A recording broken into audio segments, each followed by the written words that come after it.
Pipila na kaistorya sa malampusong pagsaka sa Mount Apo ang atong nato dinhi sa GMA Regional TV 1 Mindanao.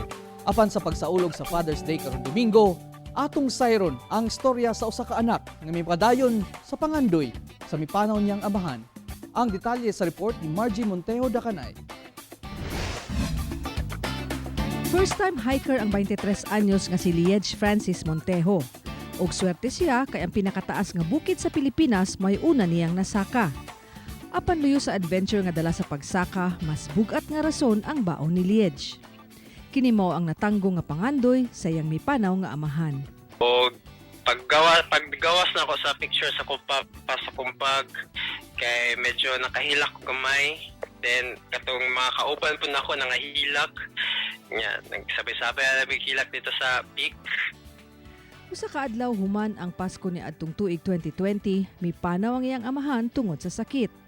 Sumala pa ni Liege dakong parte gayud sa iyang kinabuhi ang naapektuhan tungod suod kaayo siya sa iyang amahan. Gani, iya ko ng best friend ang iyang daddy. Gimingaw jud migtaman kay dili lang gud na mo siya papa, isa pa na mo siya ka amigo jud na masaligan sa among ups and downs sa among kinabuhi.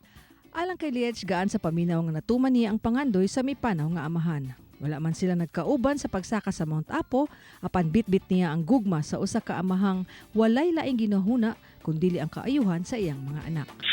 Ang among memories kauban siya will always be with us, and though lisod karon ang kinabuhi nato labi na sa pandemya, ang same pud sa pagsaka sa Mount Apo, lisod man jud pasaka, pero just keep moving forward. Busa, advance Happy Father's Day sa ato mga kapusong amahan ug mga nagpakaamahan. Ako si Margie Montejo Dacanay para sa One Mindanao.